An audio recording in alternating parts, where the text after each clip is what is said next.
You know when you pick up a pair of sneakers, do you ever stop and think about where they actually came from?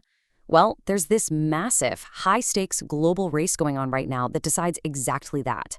This is the Great Leather Race, a battle for footwear dominance between three absolute manufacturing titans.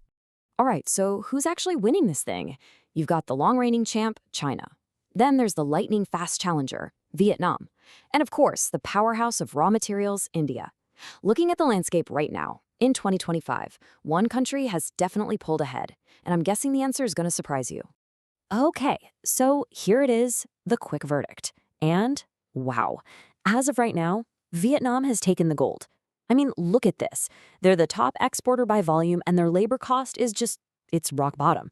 But, and this is important, check out China. They still lead in quality, but their overall trend, it's pointing down. And that's the real mystery we're going to unravel. How on earth did Vietnam pull this off? So if you really want to understand how Vietnam surged ahead, you just got to follow the money. And that takes us to the first leg of the race, which is probably the most dramatic part, the price war. It really all boils down to one single thing, labor costs. Okay, so let's start with the OG, the former champion, China. A manufacturing worker there makes somewhere between $6 and $8 an hour. Now, remember that number, okay? Just lock it in your brain, because that's our high watermark for this whole competition. All right, now let's jump over to India. And boom, the cost just plummets. We're talking $1 an hour. One. That's a huge advantage, right? It's like 85% cheaper than China. But believe it or not, we haven't even hit rock bottom yet. And here it is. This is the knockout punch. Vietnam's hourly wage, 69 cents. 69 cents. That is it's unbelievably low. It's the lowest of all three, and it is the #1 weapon in their economic arsenal.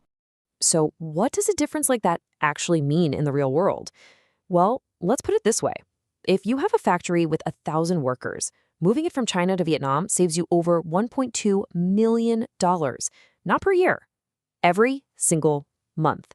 I mean, that's not just a small discount. That is an absolute game changer. It's why so many big brands basically had no choice but to pack up and move. Okay, so Vietnam's winning on price, big time. But look, this race isn't just about who's the cheapest. If it was, we could pretty much end this explainer right here. You also have to ask, who's the best and who's the fastest? And that brings us to round 2, quality and speed. And this is where China makes its comeback. Yeah, it's expensive, but don't count it out. China is still the undisputed king of efficiency. I mean, thanks to some incredible automation and just world-class infrastructure, a single worker in China produces almost double what a worker in Vietnam or India can. Plus, when it comes to quality control, they're still the best in the business, no question. So this really gets to the heart of why India, even with those super low labor costs, just can't seem to catch up. It's really struggling with some major hurdles at home. You've got these strict labor laws, machinery that breaks down all the time, and a power grid that's, well, let's just say it's inconsistent.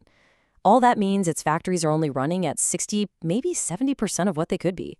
And on top of that, its infrastructure is so poor that it costs 20 to 30% more just to get products to a port than it does in China. Ouch. All right, that brings us to our final round.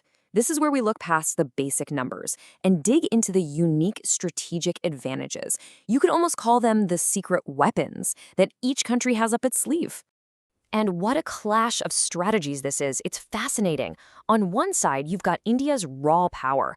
I mean, it's home to 20% of the world's cattle. 20%. That gives it this massive internal supply of raw leather at the lowest possible cost. But then on the other side, you've got Vietnam's secret weapon, global access. It has 16 free trade agreements with huge markets. So it can export shoes to, say, the EU with a 0% tariff, while its competitors are getting hit with tariffs as high as 17%. It's a totally different way to win. And this quote tells you everything you need to know. It gets right to the heart of the whole thing. India has the raw material, but it's selling it for just $2 to $3 a square foot. It's practically giving it away. Meanwhile, Vietnam has to buy that leather, but by turning it into a finished shoe, it captures $15 to $25 a pair. That right there is the massive difference between selling a resource and selling a finished product. So what you end up with is this incredibly ironic supply chain. It's almost crazy when you think about it. Step 1. India exports its super valuable raw leather for cheap. Step 2. Its competitors, China and Vietnam, buy it up. Step 3. They turn it into high-value shoes. And Step 4. They re-export those finished products for massive profits. India is literally handing over the most profitable part of the entire value chain to its rivals. Okay, so we've looked at price, we've looked at quality and speed, and we've looked at the secret weapons. It's time to put it all together and head for the finish line. Let's look at the final scorecard for this great leather race and see who comes out on top. And here we go. The final numbers are in, and they are decisive. Vietnam takes the crown with a whopping 90 out of 100.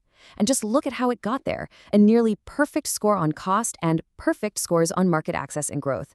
That's a killer combo. China hangs on to second place, mostly thanks to its unbeatable quality and infrastructure scores. But that high cost really hurts its final number. And India, well, despite that strong score on cost, it's just dragged down by weaknesses pretty much everywhere else, landing in third. So let's just boil it all down. What's the state of the race? First, Vietnam is winning, no doubt about it. It has overtaken China as the #1 footwear exporter by playing the cost and market access game perfectly. Second, China is transitioning. It's letting go of the mass market and pivoting to high-value, automated production where it's still the undisputed leader in quality.